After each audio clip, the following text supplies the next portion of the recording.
Hello friends, मैं हूं सन्मय प्रकाश और आप देख रहे हैं यूट्यूब चैनल सरकारी जॉब न्यूज़। ये 28 और 29 दिसंबर 2020 के इंपॉर्टेंट करंट अफेयर्स क्वेश्चंस हैं।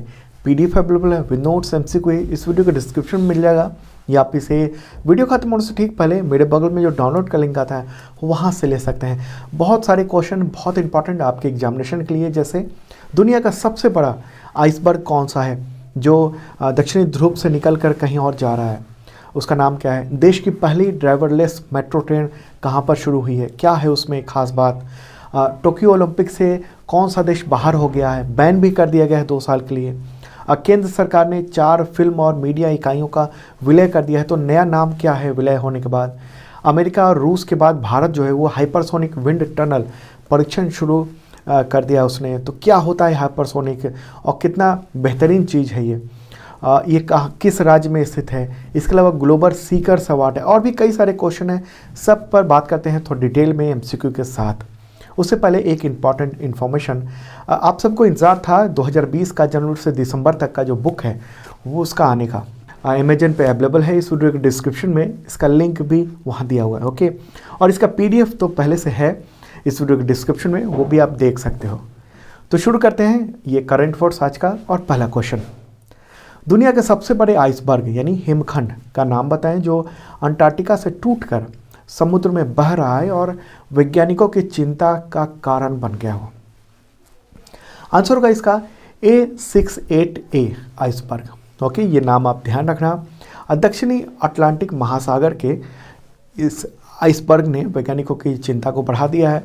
वैज्ञानिकों की एक टीम भी वहाँ पर गई है देखने के लिए, जो उस आइसबर्ग से जो वातावरण पर प्रभाव पड़ रहा है उसका अध्ययन करेगा, ओके। और आपको बता दूं कि आइसबर्ग काफ़ी बड़ा है, करीब 4000 वर्ग किलोमीटर, उससे भी बड़ा ये आइसबर्ग है, 4000 वर्ग किलोमीटर, और दक्षिणी जॉर्जिया की ओर आगे बढ़ रहा है, ओके। मैं एक बार एक फ़ोटोग्राफ दिखा देता हूँ कैसे दक्षिणी ध्रुव से यानी अंटार्कटिका से निकला वहाँ से, और वो दक्षिणी जॉर्जिया की ओर बढ़ रहा है। तो ये दक्षिणी जॉर्जिया है कहाँ वो दिखा देता हूँ मैं। ये आप वर्ल्ड मैप देख रहे हैं सामने, और ये है प्यारा भारत। तो यहाँ से मैप को थोड़ा घुमाते हैं, और ये रहा आपका अफ्रीका। अफ्रीका के भी आगे चलते हैं, तो ये है दक्षिणी अमेरिका जो महादेश है वो, उसी के नीचे में ये दक्षिणी जॉर्जिया है, ओके। तो नीचे है आपको ध्रुव, ओके, दक्षिणी ध्रुव। तो वहाँ से आइसबर्ग टूटकर और उस तरफ बढ़ा जा रहा है, और ये चिंता का कारण क्यों है इसके बारे में समझ लेते हैं। ये मैं इसलिए बता रहा हूँ क्योंकि एनवायरनमेंट जो है आजकल तमाम एग्जामिनेशन में इम्पॉर्टेंट रोल रखने लगा है। देखिए, ये जो हिमखंड है बहुत बड़ा, 4000 स्क्वायर किलोमीटर से भी बड़ा है। इसके कारण जो इकोलॉजिकल संतुलन है वो बिगड़ सकता है, ऐसा वैज्ञानिकों का कहना है। और समुद्री जीवों के लिए मुश्किल हो सकती है क्योंकि बहुत बड़ा है, और जहाँ जा रहा है वहाँ पूरा इलाके को ठंडा कर रहा है। खुद तो पिघल रहा है लेकिन उस पूरे इलाके को ठंडा कर रहा है, ओके। और ये जो आइसबर्ग है वो 2017 में ही अंटार्कटिका के लार्सन नामक चट्टान थी, तो उससे वो टूट के ये निकला था, और तब से ये बढ़ता जा रहा है, समुद्र में चल रहा है, और दक्षिणी जॉर्जिया के पास बह रहा है। और ये दक्षिणी जॉर्जिया जो है वो ब्रिटिश प्रवासी क्षेत्र है, ठीक है। पहले तो इसका आकार 5800 वर्ग किलोमीटर का था, लेकिन वो छोटा हुआ 4000 वर्ग किलोमीटर का ये हो गया है, ओके। तो इसलिए काफ़ी चिंता जताई जा रही है इस तरह से आइसबर्ग का टूटना और फिर समुद्र में बह जाना। इससे दक्षिणी ध्रुव पर जो बर्फ़ है वहाँ पर वो भी एक तरह से कम होने का खतरा है इससे, और बर्फ़ जो है पिघल रहा है।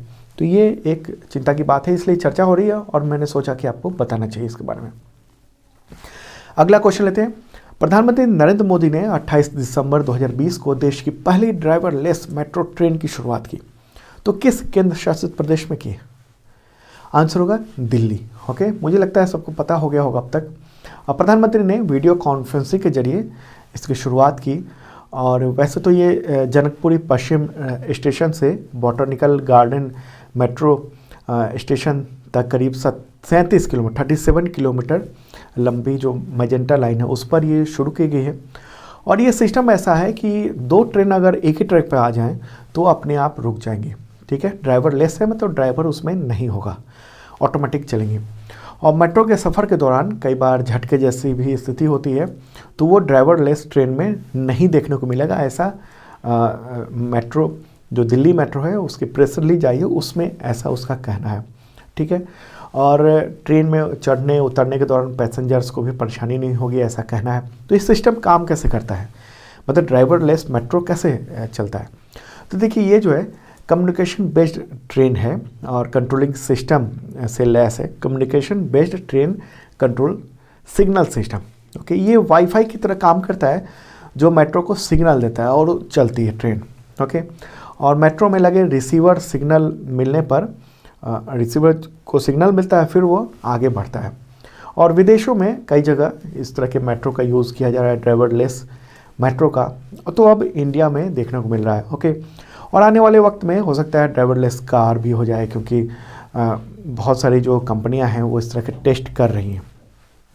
चलिए आगे बढ़ते हैं। अगला क्वेश्चन, टोक्यो ओलंपिक से बाहर होने के साथ साथ किस देश पर 2 साल का बैन लगा दिया गया?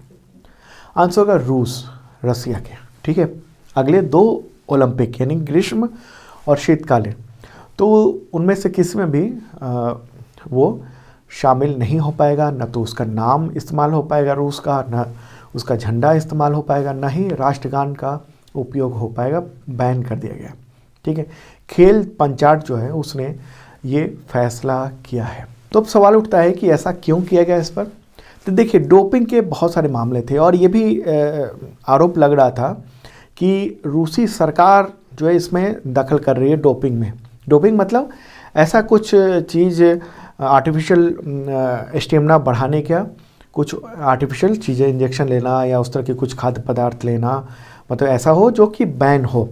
ओके, वाडा की ओर से वर्ल्ड डोपिंग रोधी एजेंसी जो है उसकी तरफ से जो बैन है उसको इस्तेमाल करना।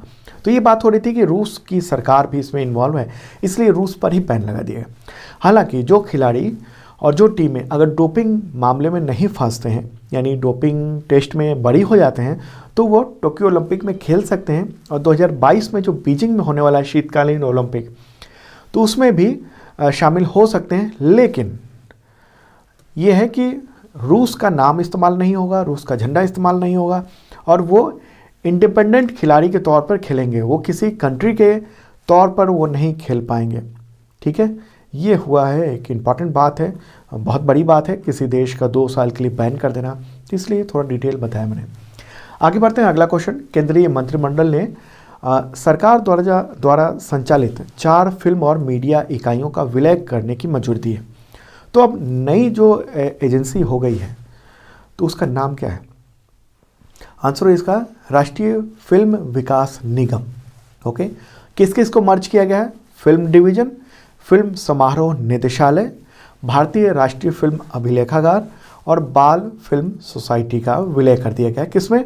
राष्ट्रीय फिल्म विकास निगम यानी नेशनल फिल्म डेवलपमेंट कॉरपोरेशन के साथ। केंद्रीय मंत्री हैं प्रकाश जावड़ेकर, तो उन्होंने ही ये जानकारी दी है।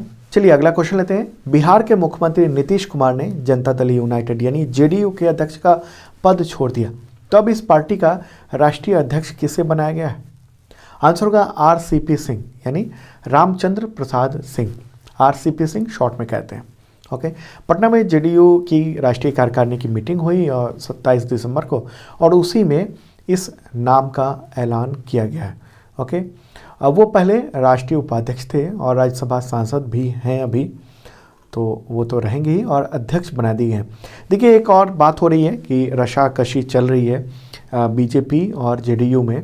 जैसा कि आपको पता होगा कि जेडीयू के जो विधायक थे अरुणाचल प्रदेश में वहाँ जीते हुए थे विधायक चुनाव, तो उन सबको बीजेपी ने अपनी पार्टी में शामिल कर लिया। तो एक तरह से टकराव देखने को मिल रहा है और इस टकराव के लिए ऐसा माना जा रहा है कि नीतीश कुमार ने आरसीपी सिंह को अध्यक्ष पद दे दिया है, ताकि अब वो खुद नहीं बात करेंगे, खुद जो भी बात होगी बीजेपी से तो आरसीपी सिंह के थ्रू बीजेपी से बात होगी, कुछ भी करना होगा तो पॉलिटिक्स है। अपना मुद्दा है कि कौन नया प्रेसिडेंट बना है। ठीक है, एग्जामिनेशन के लिए ये है इंपॉर्टेंट, पॉलिटिक्स तो चलता रहता है। अगला क्वेश्चन, अमेरिका और रूस के बाद भारत हाइपरसोनिक विंड टनल यानी HWT परीक्षण शुरू करने वाला तीसरा देश बन गया है। तो ये किस राज्य में स्थित है, कहाँ पर बनाया गया? आंसर होगा तेलंगाना। ओके, जो रक्षा मंत्री हैं राजनाथ सिंह, उन्होंने 19 दिसंबर 2020 को तेलंगाना के शहर हैदराबाद में इस परीक्षण जो सेंटर है उसका उद्घाटन किया। और डिफेंस मिनिस्ट्री का ये कहना है कि ये जो परीक्षण सुविधा है ये स्वदेश में ही विकसित किया गया है। ओके, और इससे हाइपरसोनिक जो प्रवाह होगी, फ्लो होगा, उसका टेस्ट किया जा सकेगा। तो यहाँ सवाल उठता है कि हाइपरसोनिक होता क्या है? तो देखिए, मैक 5 या उससे ज़्यादा की जो स्पीड होती है उसको हाइपरसोनिक कहते हैं। मैक 5 क्या होता है भाई? तो मतलब कि 6174 किलोमीटर प्रति घंटा या इससे ज़्यादा की जो स्पीड है वो हाइपरसोनिक स्पीड कही जाएगी। 6174 किलोमीटर पर आवर। ओके, और आपको पता ही है कि इंडिया ने कुछ महीने पहले ही सितंबर 2020 में हाइपरसोनिक टेक्नोलॉजी डेमोन्स्ट्रेटर व्हीकल यानी HSTDV का परीक्षण किया था और उसने मैक 6 की स्पीड पाली थी। ओके, मतलब कि 7408 किलोमीटर प्रति घंटा की स्पीड। ओके, तो इसलिए ये विंड टनल बनाया गया है ताकि परीक्षण किया जा सके हाइपरसोनिक जो मिसाइल है, विमान है, उन सब का उसकी स्पीड को देखने के लिए ये किया गया। ओके, यह सवाल उठता है कि क्या DRDO ने हाइपरसोनिक मिसाइल को डेवलप कर लिया क्या? नहीं, लेकिन सबसे इम्पॉर्टेंट है कि हाइपरसोनिक मिसाइल बनाने की ओर हम लोगों ने कदम रख लिया। तो अगले हो सकता है 4-5 साल में हम लोग इंडिया जो है वो हाइपरसोनिक मिसाइल बना ले। ठीक है, हालांकि भारत जो है वो हाइपरसोनिक जो विंड टनल परीक्षण सेंटर है इसको कुछ साल पहले बनाया था, लेकिन औपचारिक रूप से अब इसको शुरू किया गया है। ठीक है, अच्छा, यह सवाल उठता है कि क्यों ज़रूरी है हाइपरसोनिक मिसाइल? बहुत इंपॉर्टेंट सवाल है, क्योंकि दुनिया में आज के समय में जो मेजर कंट्री हैं जैसे US, China, Russia, Britain, France और भी दुनिया के कई देश हैं, वो देश ये कोशिश कर रहे हैं कि जल्द से जल्द उनके पास अपने देश में हाइपरसोनिक मिसाइल वो हो जाए, डेवलप कर लें। देखिए, रूस ने तो हाइपरसोनिक मिसाइल डेवलप कर ली है, उसका नाम तो अवनगार्ड है। हालांकि अमेरिका इसको गलत मानता है, लेकिन उसके पास हाइपरसोनिक चीज़ें हैं। चीन भी अनऑफिशियल जो है हाइपरसोनिक टेक्नोलॉजी पर काम कर रहा है और कभी कभी ये सोर्सेज के हवाले से ये खबर आती है कि उसके पास भी मिसाइल है। तो इंडिया जो है उस रेस में एक इम्पॉर्टेंट स्टेप चल रहा है। ओके, तो हाइपरसोनिक मिसाइल क्लब में शामिल होना चाहता है। ओके, तो अब अगला जो दौर है वो इसी का होने वाला है, हाइपरसोनिक मिसाइल का। क्यों? क्योंकि जैसे S-400 है, ओके, जो एंटी मिसाइल सिस्टम है, वो बहुत तेज़ी से आकर जो भी मिसाइल है उसको मार गिराएगा। लेकिन अगर हाइपरसोनिक स्पीड आपके पास मिसाइल है तो कोई भी S-400 या दुनिया के अब तक बने हुए जितने भी एंटी जो मिसाइल सिस्टम है, एयर डिफेंस सिस्टम है, वो बेकाम हो जाएंगे अगर आपके पास हाइपरसोनिक मिसाइल सिस्टम है तो। ठीक है, लगता है कुछ ज़्यादा हो गया। चलिए आगे बढ़ते हैं, अगला क्वेश्चन लेते हैं। भारतीय अंतर्राष्ट्रीय विज्ञान महोत्सव यानी IISF 2020 उसका विषय क्या था? आयोजित हुआ था 22 से 25 दिसंबर को। तो आंसर होगा इसका आत्मनिर्भर भारत और विश्व कल्याण के लिए विज्ञान। ओके, 22 दिसंबर को प्रधानमंत्री नरेंद्र मोदी ने वीडियो कॉन्फ्रेंसिंग के जरिए इस इवेंट का उद्घाटन किया था और ये आयोजन शुरू हुआ है।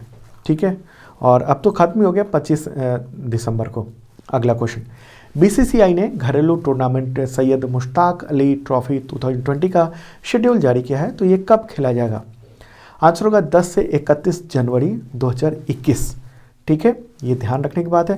देखिए, कोविड-19 की वजह से अब तक टलता जा रहा था घरेलू टूर्नामेंट, तो ये लेकिन अब खेला जाएगा 6 राज्यों में। ओके, BCCI के जो सचिव हैं सेक्रेटरी जय शाह, उन्होंने ये शेड्यूल जारी किया है। अगला क्वेश्चन, BCCI ने इंडियन प्रीमियर लीग यानी IPL में 2022 से कुल कितनी टीमों के खिलाने का फैसला किया है?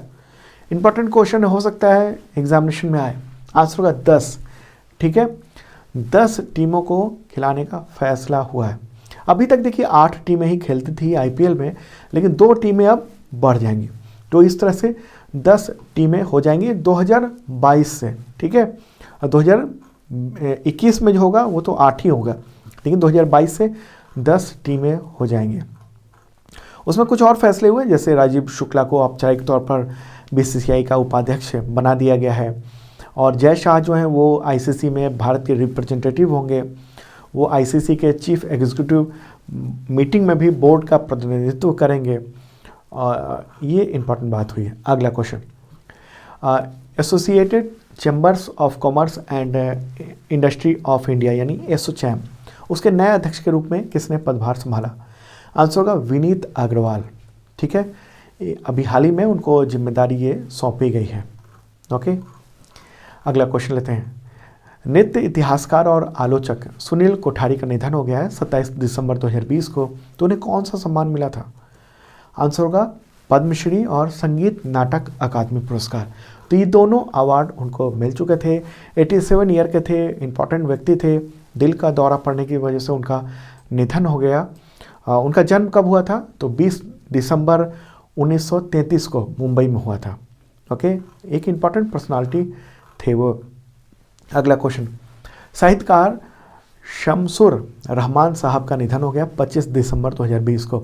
तो उन्हें कौन सा सम्मान मिला था? इम्पॉर्टेंट आंसर होगा पद्मश्री। पद्मश्री सम्मान उनको मिल चुका था।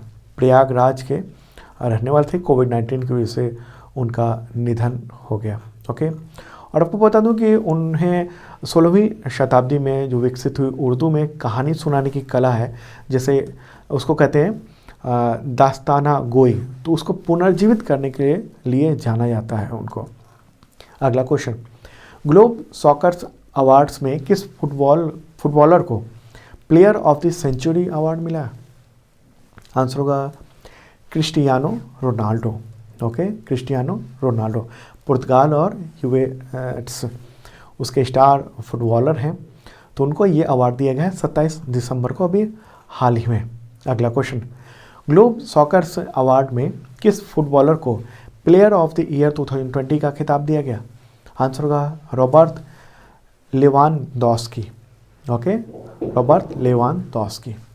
अगला क्वेश्चन है, ग्लोब सॉकर अवार्ड में किस फुटबॉलर को कोच ऑफ द सेंचुरी का खिताब दिया गया? किस कोच को? आंसर होगा Pep Guardiola. Okay, Pep Guardiola Manchester city के कोच हैं वो। ओके, तो ये इंपॉर्टेंट करंट अफेयर्स कैसा लगा ज़रूर बताना कमेंट बॉक्स में। और आपको बता दूं कि 2020 का करंट अफेयर्स अवेलेबल है, PDF भी है और बुक भी है, आपके लिए अवेलेबल हो गया है अमेजन पे। और हम लोग रेलवे का जो एग्जामिनेशन चल रहा है NTPC का, उसका लगातार रिव्यू कर रहे हैं और लाखों लोग उसको देख रहे हैं। अगर आपने नहीं देखा तो ज़रूर देखना। और हाँ, अभी जो आपने करंट अफेयर्स देखा उसका PDF अवेलेबल हो गया है फ्री में मेरे बगल में। डाउनलोड लिंक पर क्लिक कीजिए और डाउनलोड कर लीजिए। इस वीडियो के डिस्क्रिप्शन में भी मैंने लिंक दे दिया, वहाँ से भी आप जो PDF है वो ले सकते हैं। और हाँ, जिन लोगों ने सब्सक्राइब नहीं किया ज़रूर करें, साथ में बेल आइकन दबाना मत भूलना।